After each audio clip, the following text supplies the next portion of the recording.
Bom dia, boa tarde, boa noite, dependendo da hora que você está vendo esse vídeo, né? Isso será apropriado. Bons queridos amigos, é um prazer estar de volta para gravar mais esse vídeo. Esse vídeo já faz um tempo que eu estava pensando em gravar sobre esse assunto e semana passada eu tirei uma semaninha de férias e aí eu fui para o Guarujá junto com a minha esposa para aproveitar um pouquinho ali das praias do Guarujá, descansar. Ela gosta das praias mais do que eu. E eu também gosto. Muito bem. Hoje eu queria falar para vocês sobre um tema, uma palavra, na verdade, chamada aporofobia. O que vem a ser aporofobia? Eu vou compartilhar com vocês aqui um PowerPoint para ficar mais didática essa apresentação. Muito bem. Eu queria começar falando aqui sobre essa escritora espanhola, escritora e filósofa Adela Cortina, nascida em Valência. Praticamente foi ela que cunhou esse termo, aporofobia, né? E ela deu uma entrevista à BBC, ela diz aqui, né, o título, né? Não rejeitamos estrangeiros se forem turistas, cantores ou atletas famosos. Rejeitamos se forem pobres. E, entre outras coisas, essa escritora, filósofa, ela escreveu um livro que é chamado Aporofobia, é o rechazo ao pobre, aporofobia, a rejeição ao pobre, tradução livre, né? É sobre esse assunto que eu queria falar um pouquinho com vocês hoje. Vamos lá? Então, vamos começar analisando a etimologia aqui dessa palavra aporofobia, né?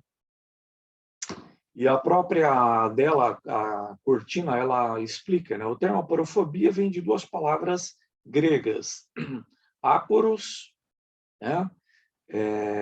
Que é o pobre, o desamparado, e phobel, que significa phobel ou de fobia, né? Que significa temer, odiar, rejeitar. Da mesma forma que xenofobia significa aversão ao estrangeiro, a porofobia é a aversão ao pobre pelo fato dele ser pobre, né? Então, eu vou deixar o link dessa entrevista para vocês nos comentários. A BBC pergunta, né, por que é importante que haja uma palavra para denominar o ódio ao sem-teto? E ela responde, porque as pessoas precisam dar nomes às coisas, né, para reconhecer que existem e identificá-las. Ainda mais se forem fenômenos sociais, né, não físicos, que não podem ser apontados com o dedo, né?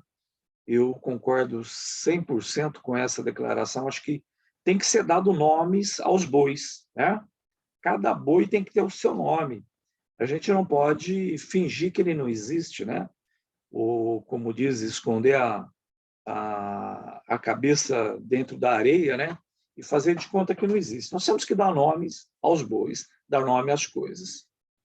E ela diz, nomear a rejeição aos pobres permite-nos tornar visível esta patologia social, investigar as causas e decidir se concordamos que continue a crescer ou se estamos dispostos a desativá-la por nos parecer inadmissível.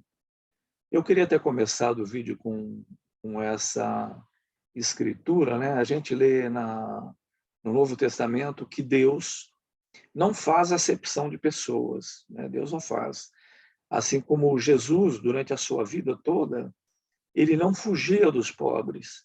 Pelo contrário, ele ia onde estavam os pobres e dava alimento para os pobres, curava os pobres, confortava os pobres, né?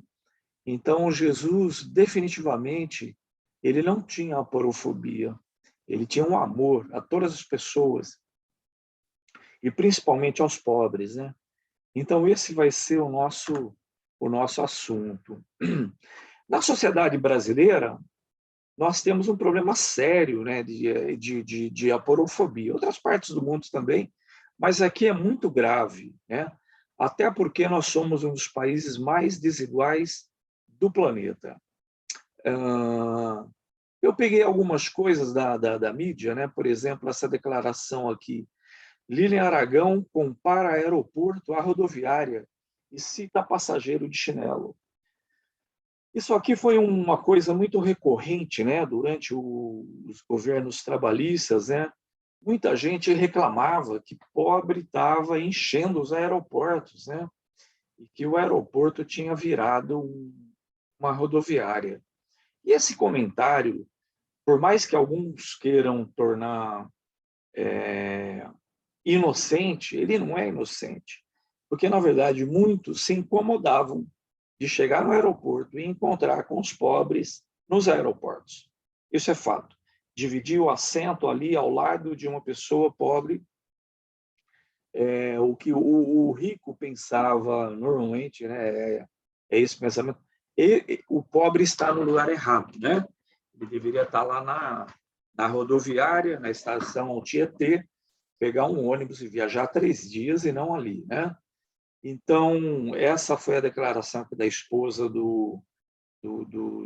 Didi Mocó, né?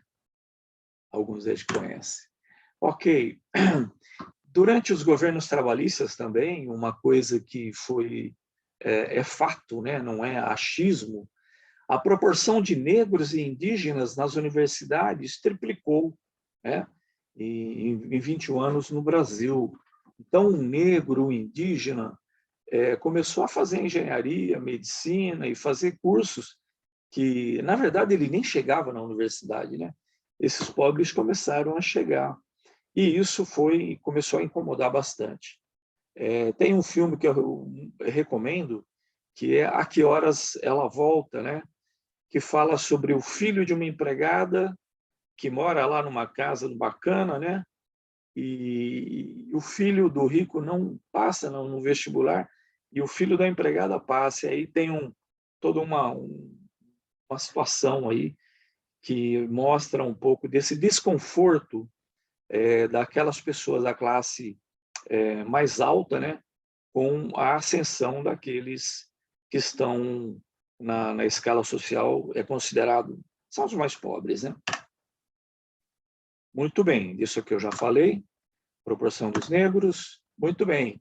Aqui esse padre, ele realmente, como diz o espanhol, me encanta, né? Padre Júlio Lancelotti, ele aqui é o amigo dos pobres, né? Ele é um homem que está sempre envolvido de corpo e alma com as causas dos pobres, né? E aqui ele está... Vocês já observaram ali embaixo dos viadutos aquelas pedras que são colocadas para que os pobres não usem aquele espaço para deitar e morar ali, porque não tem para onde ir, né? E até o viaduto, essa rampa inclinada, é para evitar que os pobres usem esse espaço. Então, o padre Júlio Lancelotti vai lá, na base da marretada, e começa a quebrar essas pedras, né? Porque os pobres eles são vistos como um incômodo, né? Uma coisa que ninguém sabe o que faz com ele, quase ninguém sabe, né? Então está aí o nosso grande padre Júlio Lancelotti, o amigo dos pobres. E aqui da Danusa Leão, também uma reportagem aqui, né, 2012, né, bem no auge dos governos trabalhistas, né? Danusa lamenta que todos possam ir a Paris ou Nova York.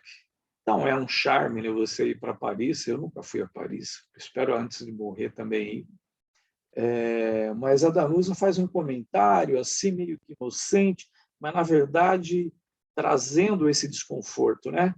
Que você perdeu o charme, a graça de ir para Paris, porque ela poderia chegar em Paris e encontrar com o porteiro do prédio lá em Paris ou Nova York, né?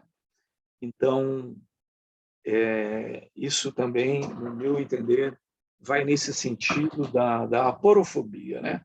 Por quê? O pobre não é gente, o pobre não é filho de Deus também, ele não pode usufruir das coisas boas, né? Pobre gosta de coisas boas, né? Não é porque pobre ele não gosta, pobre gosta de comer bem, se vestir bem, morar bem, apesar de, em geral, não ter essas coisas, mas ele gosta, ele sabe que é bom. Bom, aqui para finalizar, esse aqui é o rei da aporofobia, né? Esse é o rei da aporofobia, seu Paulo Guedes Pinochet. Ele tem no currículo dele, ele serviu ao governo de Augusto Pinochet no Chile, né? Como economista lá. Então, ele serviu aquele governo assassino, aquela ditadura assassina. Aí, Paulo Guedes Pinochet diz assim, né? Que o dólar está muito baixo, imagina, o dólar muito baixo. Empregada doméstica, qualquer empregada doméstica estava indo para a Disney. E esse não é o lugar do pobre estar, né? Então, você tem um apartheid, né? Na cabeça dessa escória, o pobre não deve ocupar espaços que são reservados para os privilegiados, né? Então, naquela pirâmide social, tem um vídeo aqui que fala sobre as classes sociais, que alguém quiser, até recomendo, darem uma olhadinha, fala das classes sociais. Então, na cabeça dessa escória, o pobre não pode ocupar determinados espaços, né? A Disney não é lugar para empregadas domésticas, segundo seu Paulo Guedes Pinochet. Muito bem. Agora eu queria compartilhar com vocês. Bom, eu fui para Guarujá e estava ali curtindo um pouco a praia, no meio do povão, né? No meio do povão ali na praia. E aí eu resolvi dar um pulo em Bertioga. Eu tinha ido a Bertioga há muito tempo, com meus meninos eram pequenos, imagina. E então fazia muitos anos, sei lá, uns 20 anos, pelo menos, que eu não ia para Bertioga. Aí resolvi ir para lá. Eu falei, Márcia, vamos dar um pulo lá. Então, fomos para lá, uns 50 quilômetros, 40, 50 quilômetros, ali do Guarujá. E aí eu dei uma olhada, né, tal, na internet e achei lá essa praia São Lourenço, muito famosa. Eu falei, vamos dar uma olhada lá, ver qual que é, né? E ali fomos para lá. E realmente, como vocês podem ver, aqui é uma praia muito bonita, né? Gostei demais. Aqui são algumas fotos de lá. Aqui estava indo a terceira foto de lá. Bom, muito bem, estava lá. Bom, cheguei na praia, uma coisa estranha que eu achei, falei, gente, eu não levei guarda-sol, não levei nada, né? Tava um sol de rachar. Aí falei para a Márcia, caramba, onde é que nós vamos ficar aqui, né? Que as praias aqui tem, normalmente você tem lá os quiosques, tem o guarda-sol, se você pode comprar alguma coisinha. Eu já achei estranho que eu não vi nada, não vi nenhum quiosque nessa praia de São Lourenço. Bom, deixa eu voltar um pouquinho.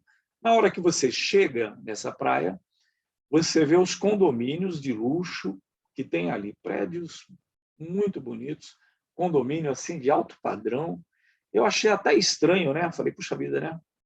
Passamos pela cancela, ninguém perguntou nada, entramos direto. Falei, pô, que legal, né? Acho que é um espaço democrático mesmo aqui, né? Bom, aí peguei nossas coisas, fui para a praia, aí cheguei, olhei e vi esse deserto aqui, né? Falei, caramba, né? E os condomínios ali. Olhei à minha direita, assim, tinha lá vários, né, guarda-sol ali, e nada de quiosque. Eu falei, caramba. Eu falei, bom, eu vou sentar aqui. A Márcia foi para a praia, foi para a água. Eu falei, vou sentar aqui. Deve aparecer alguém aqui, aí, enfim. Bom, sentei, não demorou 10 minutos.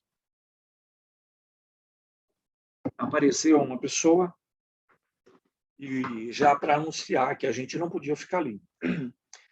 E aí que eu saquei, né? Que aquele guarda-sol e os vários, né, que tinha ali, né? Era do pessoal do condomínio ali, né? Era do pessoal de um condomínio chique de trás. Eu falei, caramba, né? E aí até perguntei para o fulano lá, falei, tem algum lugar aqui que tem guarda-sol para alugar? E ele meio que assim, meio desprezando, é problema seu, né? E não foi com essas palavras, mas o sentido era, problema seu, se vira, você só tem que sair daqui, né? Bom, saí naquele sol escaldante, aí a Márcia veio, pegamos nossas coisas e saímos e começamos a procurar. Gente, andamos bastante. Nós não achamos guarda-sol algum naquela praia, não achamos nada, né? E eu já vou resumir para vocês, né? Então, na verdade, é um espaço que deve ter uma política de não ter realmente ali esses quiosques, porque normalmente no quiosque ele tem guarda-sol que você pode alugar, para que esse espaço da praia fique reservado somente para as pessoas desses condomínios dos bacanas que moram ali na tal Riviera de São Lourenço, né? Então, a praia, que deveria ser um espaço público, né, ela acaba se tornando um espaço privado, né? E então eu senti assim na pele, né, um pouco desse espírito de aporofobia também, né, na praia. Na praia, que é um espaço que deveria ser um espaço democrático, um espaço onde, né, todos pudessem ir. E eu fiquei até surpreso, eu falei, eu não sei como não fecharam a entrada do condomínio, né, para não permitir que outros brasileiros, né, que não eles que estão ali, pudessem acessar esse espaço da praia. Eu acho que só não fizeram isso porque a lei não permite, que ali é um espaço público, né? Bom, muito bem. E aí, dando uma garimpada, tudo que a gente na internet tem de tudo, né? Dando uma pesquisada, eu dei de cara com essa matéria aqui do ano de 2020 na revista Carta Capital, a descarada e indecente urbanização do apartheid no litoral de São Paulo, né? Eu vou também deixar o link dessa matéria com vocês, para vocês verem o que estava pegando ali em 2020. Deixa eu ver se eu consigo aqui mostrar para vocês o link dessa matéria que eu queria comentar em cima. Espera só um segundo, deixa eu ver aqui. Ok, aqui.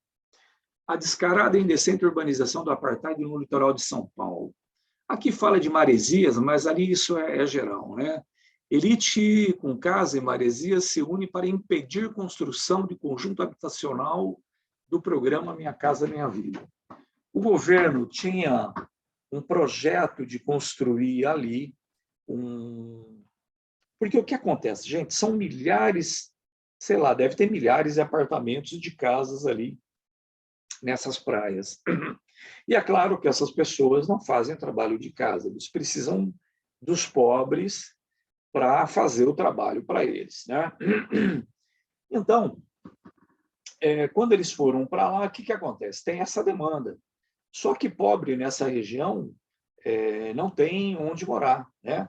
Então, junto com esses condomínios, a matéria explica isso, aconteceu que surgiram várias comunidades, várias favelas ali, né? E o povo não tem onde morar. Então, eles moram nos morros, né? E sem saneamento, né? E, enfim, muito complicado ali. Então, esse projeto Minha Casa Minha Vida, ele previa a construção de um condomínio ali para pessoas de baixa renda, né? Para eles terem onde morar. E aí os moradores locais se uniram, né? E eles não, na época, né, eles não queriam que fosse construído esse conjunto residencial do Minha Casa Minha Vida, porque iria levar os pobres para lá, né? Então, é muito interessante, ao mesmo tempo que ele precisa do pobre ali, mas ele quer o pobre que ele more na favela, em condição subhumana, né, para servi-lo, né?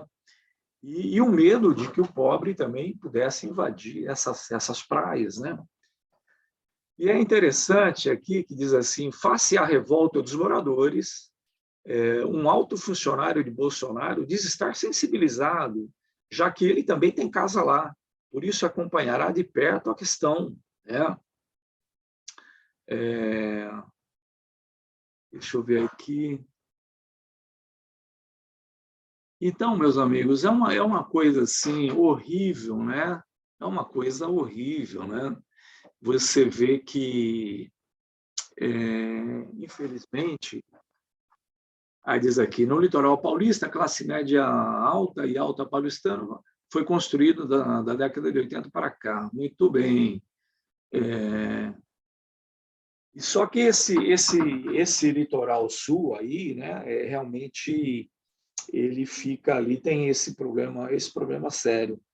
Então, meus amigos, é isso que eu queria compartilhar com vocês, né?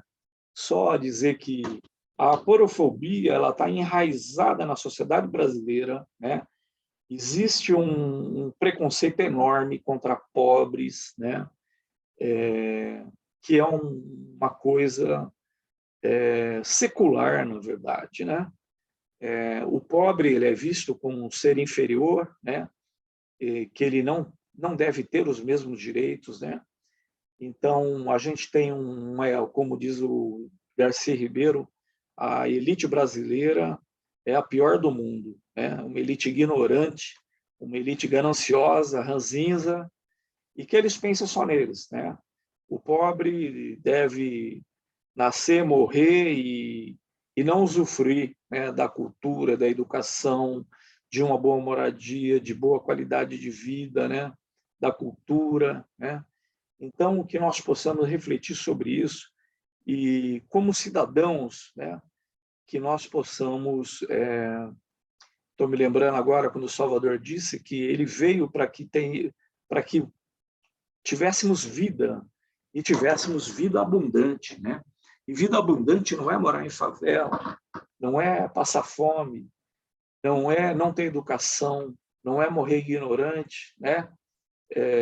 Vida abundante é usufruir dos bens que essa terra nos dá, tá? Então, essa é a mensagem que eu gostaria de deixar com vocês e convidá-los, né, a lutar contra isso. Isso não vai mudar se eu cruzar meu braço e se eu fizer como o avestruz, fizer de conta que não existe, né? Ela existe, é muito sério e nós precisamos combater, né? Como disse um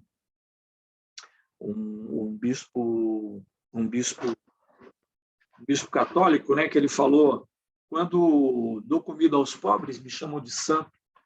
Quando pergunto por que existe tantos pobres, né? Me chamam de comunista. Não precisa ser comunista para se indignar contra essa discriminação contra os pobres brasileiros, né? Isso só muda se eu e você, a gente não perder a nossa capacidade de indignação e tentarmos mudar realmente, lutarmos para mudar isso, né? Então é isso, meus amigos. Forte abraço e até o próximo vídeo.